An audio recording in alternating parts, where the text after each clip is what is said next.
tens of thousands took to the streets honoring George Floyd and protesting racism. The terrible events of this year have driven demands for social justice and inspired a national reckoning with structural racism.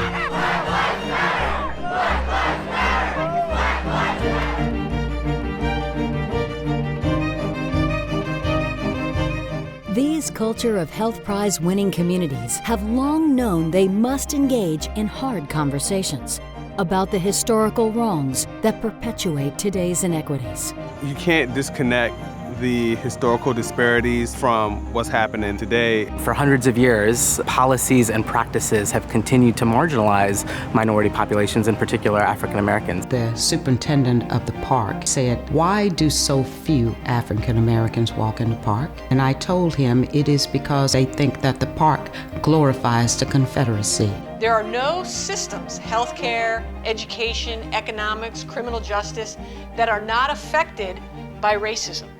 We have to face the history that brought us here, and we have to recognize that we're not going to get out of this by piecemealing the same things that we've always done. What has to happen is an acknowledgement of the trauma. We've really had to work hard on this relationship by forgiving how they treated our Native people.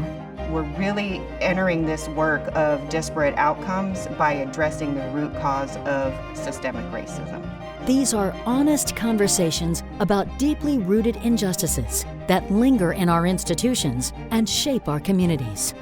On the east side, where a lot of our African American families live, and in the west, where our Latino families live, the health disparities, I think, are pretty clear and obvious. The issue of income, right, is so intricately linked to how long people live and how well people live. In one neighborhood, a woman can live to see her grandchildren, and in another neighborhood, she will not live to see her grandchildren. I think right now, the biggest challenge to living healthy for the immigrant community is to live without fear. We've realized that we need to start talking about health equity and racial justice and social justice.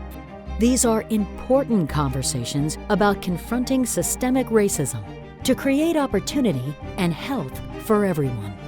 We make sure that we really are getting to the systems that are creating inequities for some of our neighbors. If we really want to change these enormous disparities, we have to find alignment between the government sector, the nonprofit sector, the corporate sector, and the philanthropic sector. We're looking to make sure that our kids and our families are healthy. We're looking to make sure that our parents have affordable homes. We have a vision of economic dignity for everyone. Because when I got the opportunity, I shined.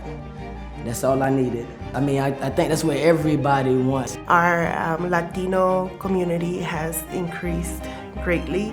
I see more acceptance of our community, of our language, of our culture in so many ways. I think that the work to close the gaps of disparity in our community is something that we will continuously have to be looking at. When we see these disparities with outcomes, you can either accept that as fact or decide to change it.